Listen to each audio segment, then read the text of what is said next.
Hello my friends and welcome back to the rabbit hole and welcome to another episode of What's New in Skincare, March of 2022. Whoa, it's gonna be a huge video today, and I feel like I shouldn't be surprised by this because it happened last year too.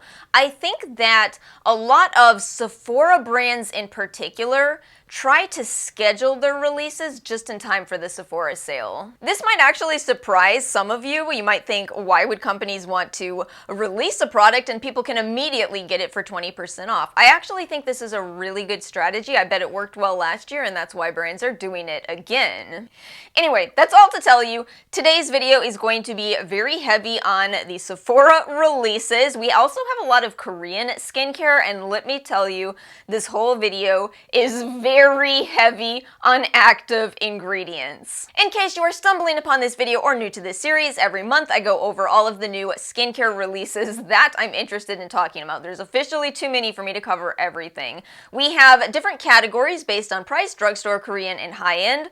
And timestamps and links to all products discussed in the description box below. We also have links if you would like to support the channel. And what I do in this series is give my thoughts on brand new releases, as well as share with you some first impressions, not to be confused with the reviews, but just first impressions of some of the new releases that I have either purchased or received in PR. This video is so massive that I'm going to go ahead and use the gifted emoji to indicate what was sent to me in PR. And please leave a comment below if any of these products are really exciting to you and you would like to see me do a full, thorough review on them. Which, speaking of, I want to mention two of the products from last month's new in skincare. I bought both the water-resistant Kinship SPF 60 and the Pyongyangul Ato Mild Sun Cream. I haven't had a chance to try this one yet, so please let me know if you would like to see a review on that one. As for the Kinship, I'm working on a review. I really want to make this as thorough of a review as I can, which is why it's taking me so long. But if you saw Monday's video, I need to go through a series of positive affirmations and then, put my face in the water. It's hard for me. I'm actually a really, really good swimmer. I was on swim teams and everything. I just hate cold water. What's happened to me? But I'll get over it because I do already have some opinions formed of this one, and it's gonna be a this is for you if type of review, as opposed to just, that's how I do all reviews. It's not just good or bad, it's that this will be for some of you. We could also do some kind of a try-on video featuring these. You all let me know what you're interested in. Okay, and no, one more thing. So I do have a bit of an apology regarding drugstore products for this video. I'm sorry that I couldn't find any drugstore products for this month that I'm interested in talking about. There are some releases. CoverGirl has new skincare, but I don't care. You know what I mean? I'm looking for brands like The Ordinary, Good Molecules. Those are the kind of brands that I'm following for releases. So yeah, it's a real underwhelming month for drugstore, and yet tons of Sephora brands. It's wild. But drugstore and affordable are not the same thing, so do stay tuned for the Korean beauty section, which we're moving into now. We have $11 and $12 products here. So, what do I want to start with? Let me start with this, the new release from Rovectin. They've come out with the Lotus Water Calming Sheet Mask. I admit to you I have no first impression of this, as I only bought one of these. But the reason I wanted to try this is because I've raved so much about what Lotus has done for my skin, specifically through the Primera Essence. And one of you said the Rovectin Lotus Toner looks like a good dupe, and I agree with you, it very much does. It really is amazing how much product is in sheet masks. This is 0.9 fluid ounces. Sheet masks are jam-packed. I'm really excited to try this though. Yeah, let's do some kind of a try-on. I think we'll put this one in that. This is the Medicube Collagen Vita Multi-Balm. Okay, backstory for this one. I was super excited when I saw this release on the website. See, the thing is, I've observed that Medicube is extremely good at cosmetic elegance, and my deal is I've talked a lot about these stick type of products. See, I really like the concept of stick skincare, it seems like, well, that's certainly easy and effortless, but the problem I've had with a lot of stick skincare products is they don't glide nicely, but given Medicube is good at cosmetic elegance, I suspected it might work. So I had this in my shopping cart, and then I was so grateful it showed up at my door. Watch this. Look at that. It glides so nicely. Oh, they did it. They did not disappoint me. It's an ascorbic acid product in a base of sunflower oil, so that's really interesting. I guess that does explain how it glides so nicely. Oils glide nicely across your skin, even if it is dry like my own skin. As a brand, they have gone in the fragrance-free direction in response to what the skincare community has wanted, so I've noticed most of their new releases are fragrance-free. This one certainly is as well, and they're reformulating a lot of their older products, and check out the peptide list in this. They added in some licorice. It's an incredible formula. Let me give it a smell. I haven't really paid attention to that. That's actually interesting. I don't smell a lot coming from this. It's kind of an oil smell. It smells like sunflower oil. This is very intriguing. Now, like I emphasized in the intro, this is all first impressions. Vitamin C products take a long time to work, and if we're gonna have a video that is this jam-packed in actives, I cannot tell you about the results on any of these, but I can tell you, wow, they knocked it out of the park as expected for cosmetic elegance. Very exciting release. We have a renewal, a reformulation to talk about today, and I'm not really sure what I'm gonna say yet. We'll see. This is the Beauty of Joseon Glow Deep Serum. Let me give you some backstory on the original version of this product. This was released to be the hyperpigmentation fighting counterpart to their Glow Serum. I purchased this last year. I have it in my What's New in Skincare video from last June. Now, I specifically in that video did note something that I was perplexed by with this product. Arbutin at 2%. I do wish they would disclose what type of Arbutin. There's alpha Arbutin and beta Arbutin. Most of the research is on alpha Arbutin.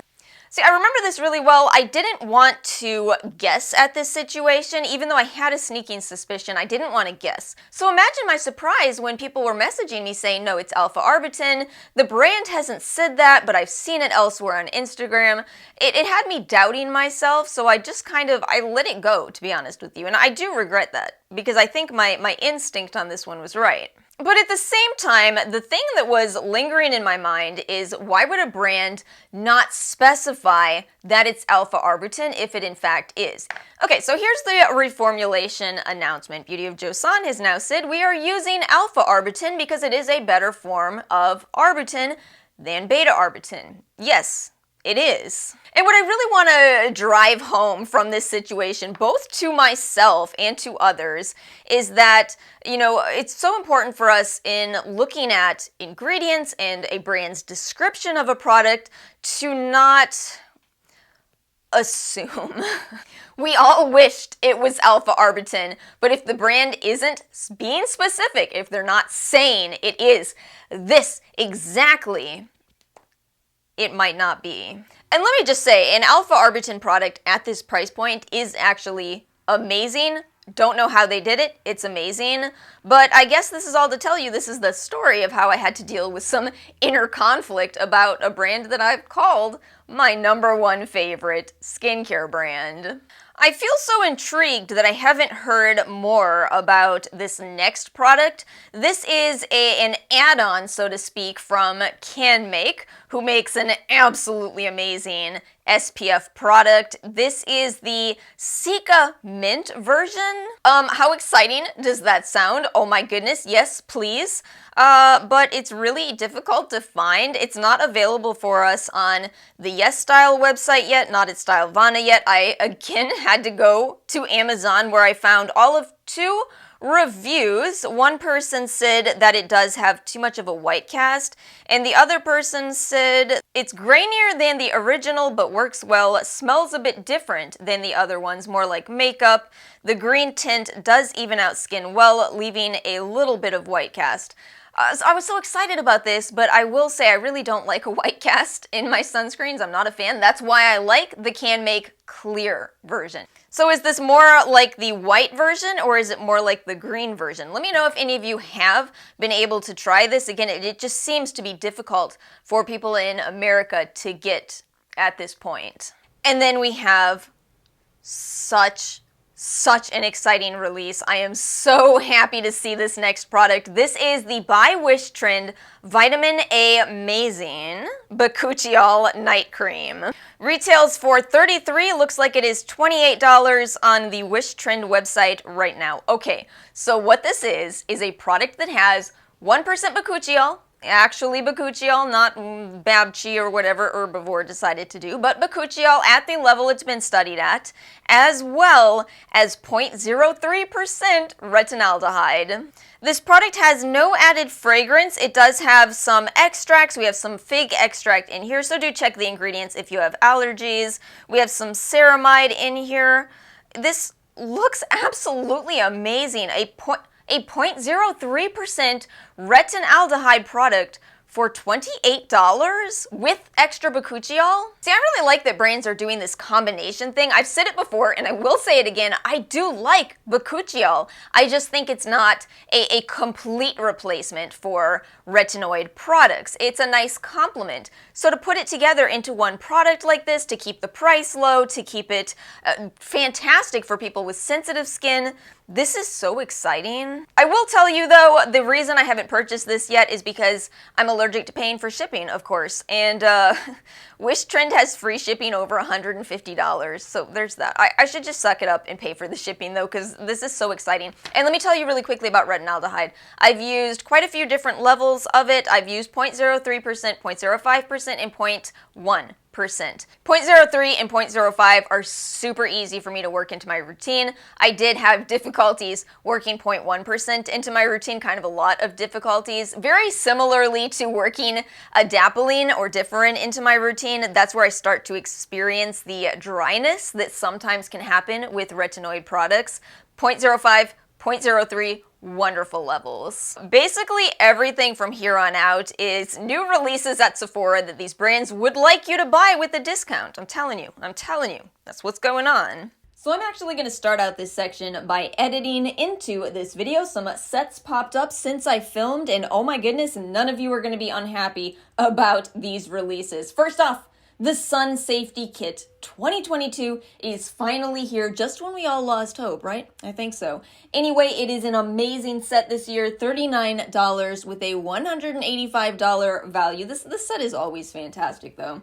So we have a full size from Clinique and a full size from Kiehl's in this kit, and look at all the sample sizes. You've got really good sample sizes of the Biossance, the Dr. Dennis Gross, those are some of my favorites. The Unseen sunscreen is in here. The new Glow Recipe sunscreen is in here. This kit looks amazing. It usually sells out pretty quickly, but in case you don't know this, if you're VIB or Beauty Insider, Rouge has the ability to give you one 20% off coupon. For some reason, not a lot of people know about this, but if you know somebody who is Rouge, ask them for that so you can buy this set on April 1st. And then the second kit I wanted to talk about is from Glow Recipe. It is the Glow Essentials by Michaela kit, $48, and you get a full size of the Niacinamide Dewdrops, a very beloved serum for many, the Avocado Ceramide Serum, and then look at this, they do have a 0.5 ounce size of Plum Plump.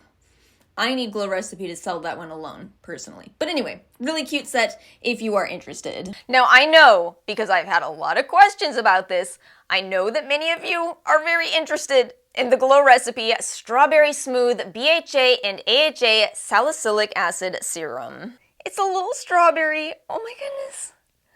Stop it, Glow Recipe, come on. But what is inside that strawberry? That's what matters. So I gotta say, I'm really happy that Glow Recipe has started to disclose percentages of active ingredients. This means a lot to me. So we have 2% BHA in the form of salicylic acid and 1% AHA in the form of mandelic acid. 3.5% strawberry, 3% azelaic acid liposome. Now let me say really quickly, 3% azelaic acid is definitely below the level that it's been studied at, and yet this form they're using does look pretty good. I'll link you some citations in the description box below. Basically, I wouldn't buy this for the azelaic acid. Instead, I think this is a product that is formulated very similarly to my holy grail, the Tula Acne Clearing Gel. It's a BHA serum with some AZA. So I think this is really exciting. I love that they actually came out with a product that is targeting blemish-prone skin like my own. I want to do a review on this. I want to do a full review. What happens over, how long? 2 weeks, a month, something like that. We're just doing the toner, the SK2, toner, I keep saying that, Essence, SK2 versus COSRX, so I could squeeze this in now. Y'all let me know if you're interested as well. We have a multiple choice selection for you here. Unfortunately, every option is C. Here's the deal for this section. So I got all 3 of these serums in PR. They are all vitamin C serums. They are all from clean beauty brands. And I just got to thinking about how it's got to be confusing for customers to figure out which vitamin C should I purchase. So we're going to do a real close-up comparison of these 3. You all tell me you like to learn on this channel, and you're gonna learn something today, and hopefully it's very fun for you as well. Okay, so let's get into this comparison. First up, we have the Juice Beauty Prebiotic Serum. This is 20% pure vitamin C. Now that means this is an L-ascorbic acid product. This product is using tocopherol, ferulic, and very interestingly, it is in a base of aloe.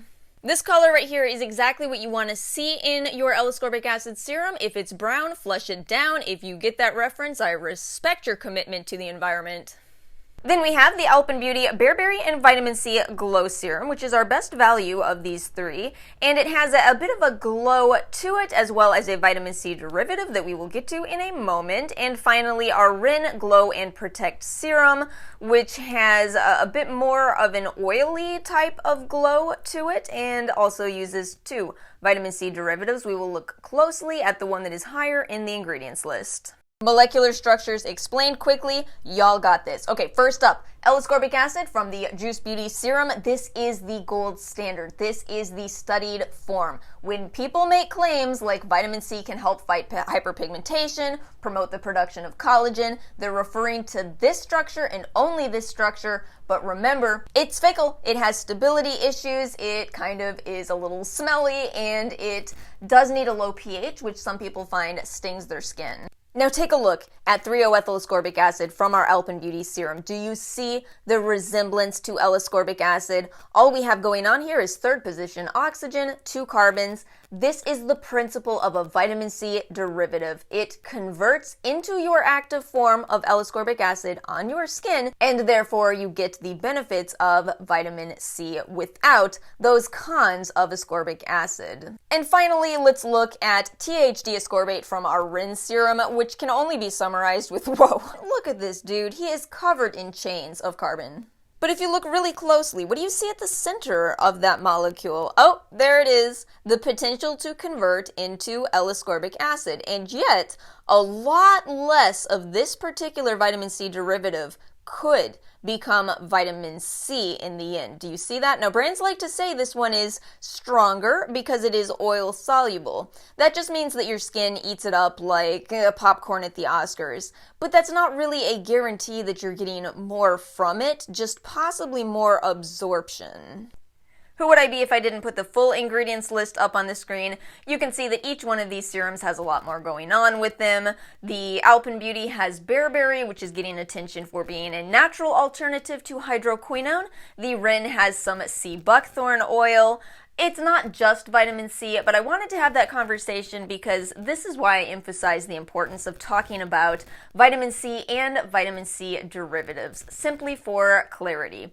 Hope you enjoyed this 4 minutes of organic chemistry. Let's get back to the video. So let's move on to a product that is getting a lot of hype. This is the Farmacy 10% Waterless Vitamin C Serum. I have to say, I'm so surprised by this release from Farmacy. I feel like I don't quite understand what Farmacy is doing. I'm not sure they understand what they're doing. Their previous serum was so heavily inspired by Korean skincare, at least in my opinion, whereas this one seems so inspired by Western products, by, I don't know, SkinCeuticals CE Ferulic. Okay, let's take a look at what's going on in the ingredients here. We have L-ascorbic acid at 10%. We have alpha Arbutin at 1%. See, that's how you know it's alpha Arbutin. The brands will tell you. Upcycled tangerine peel and sugar beet. I still maintain that we should get a discount for upcycling. Maybe we do. This product's only $50. That's less than a lot of Farmacy's products. So they're saying it's a waterless vitamin C product. The idea behind that being hopefully it helps to prevent or at least delay the oxidation process. So they've got it in propanediol and pentylene glycol. I feel like that probably means this will feel... Any chance you've tried the Ghost Democracy light bulb serum? It's kind of hard to explain if you haven't felt it, but that one feels... You want to say oily, but then you also don't, because it's an oiliness, but not in the way of oils. So there are some citrus extracts in this product, but keep in mind an extract is always much more diluted than the essential oil. I just feel like I don't think this is enough to mask that smell, but let me know. Let me know if any of you have tried it. Does it smell like hot dog water? But hey, smell aside, I gotta say, it looks like overall, it does look like a good formulation. I'm probably still gonna stick with Glow from Geek and Gorgeous. I don't see enough of a reason to switch from that. It's such a good, affordable product. But yeah, this one looks like it's probably nice.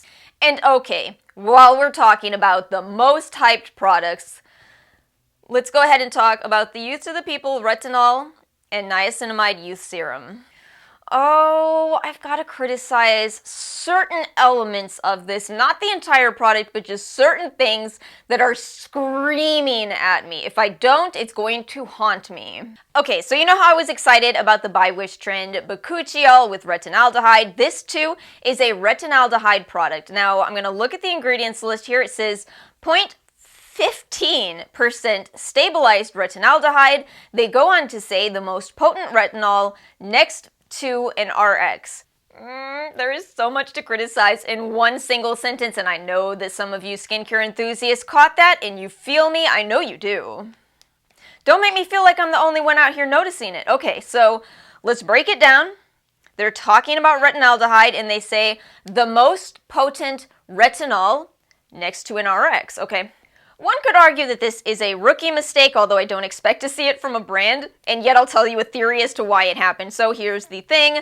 We have this entire category of retinoids, including retinoic acid, that is prescription only. We have retinaldehyde under that, and then we have retinol. Retinol is a retinoid, so to fix your sentence here, Youth to the People, the most potent retinoid next to an RX. But see, they might not have done this because of a little thing called SEO. SEO stands for search engine optimization, and it's a lot of the driving factor in some of my biggest problems with communication.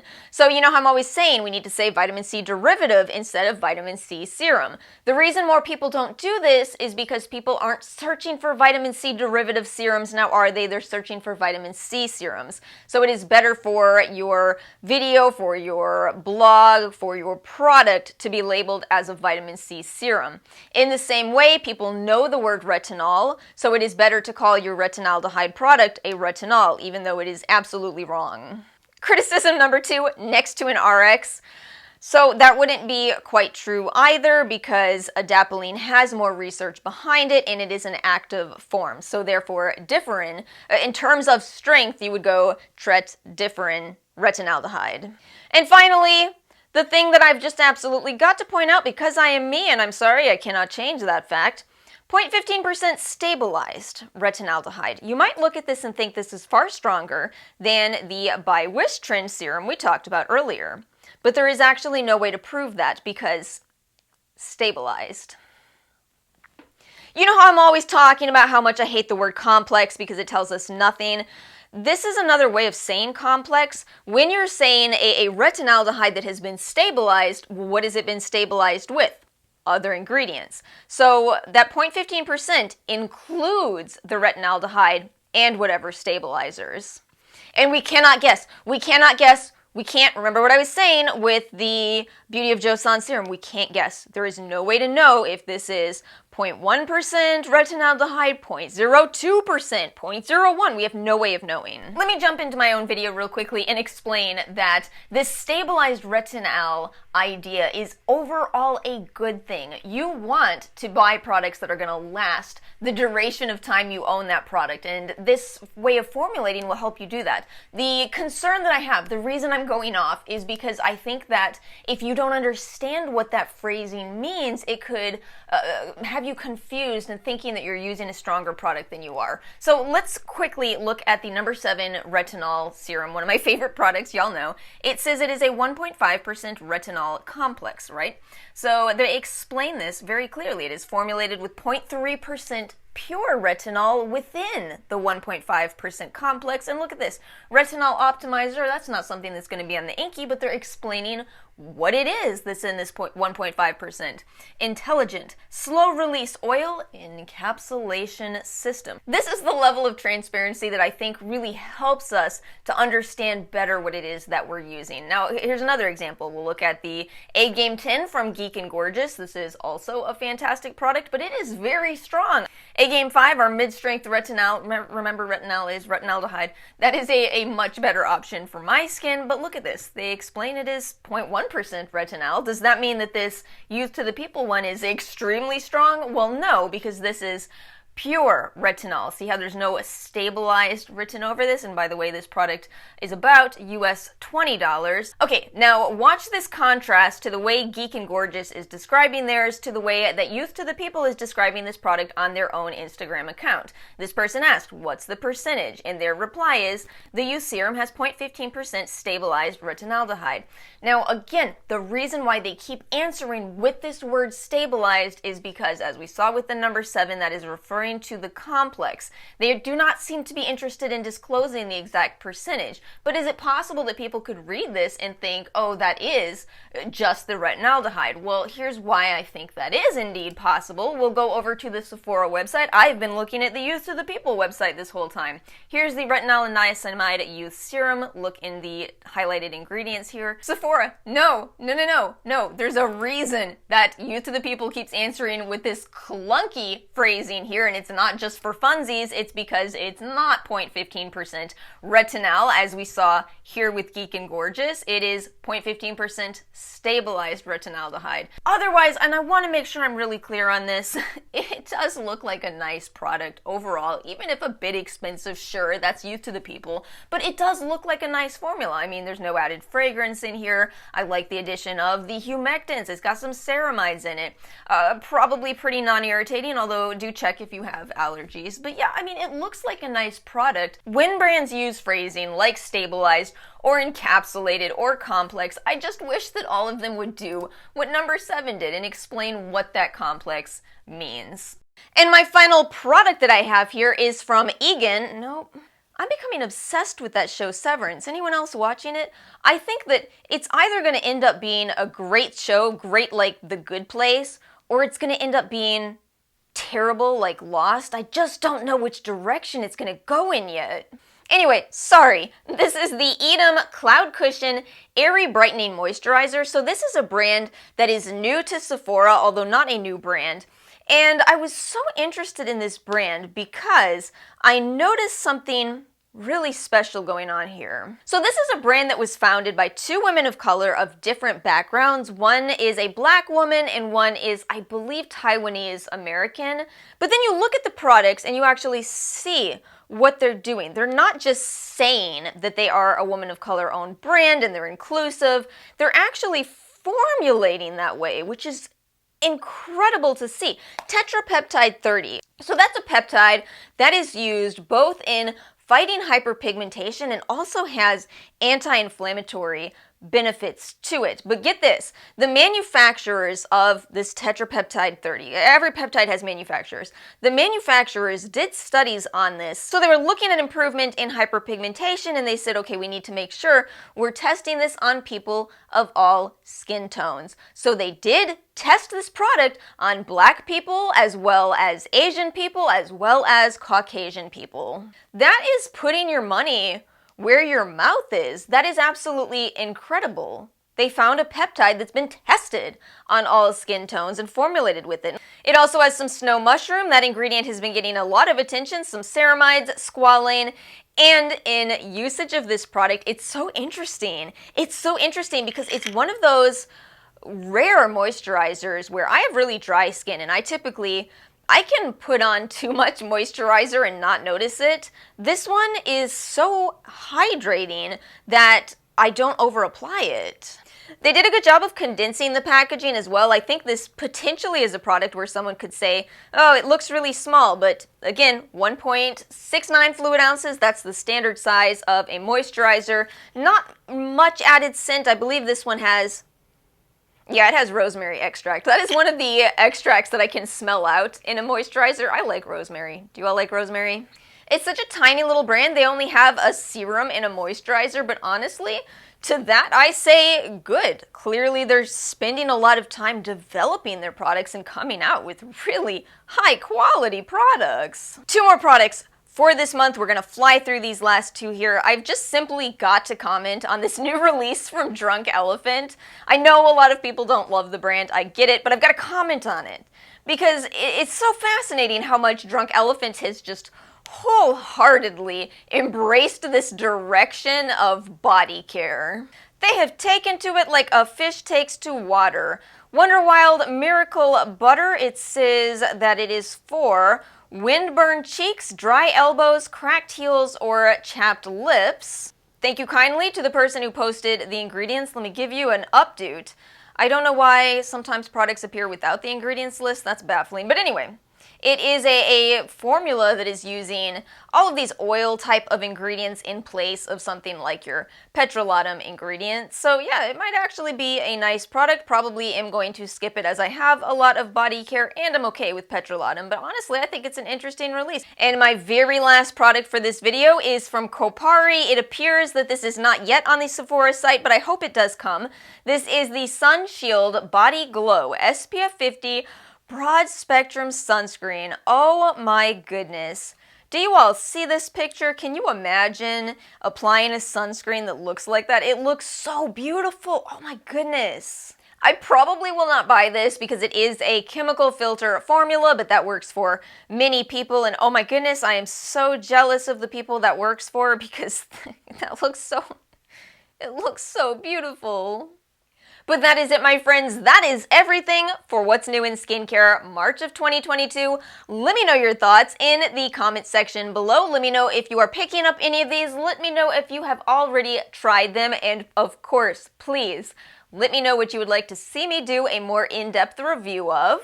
If you found today's video helpful, make sure to hit the like and subscribe buttons. Have a fantastic time shopping in the VIB sale, and I will see you all next time.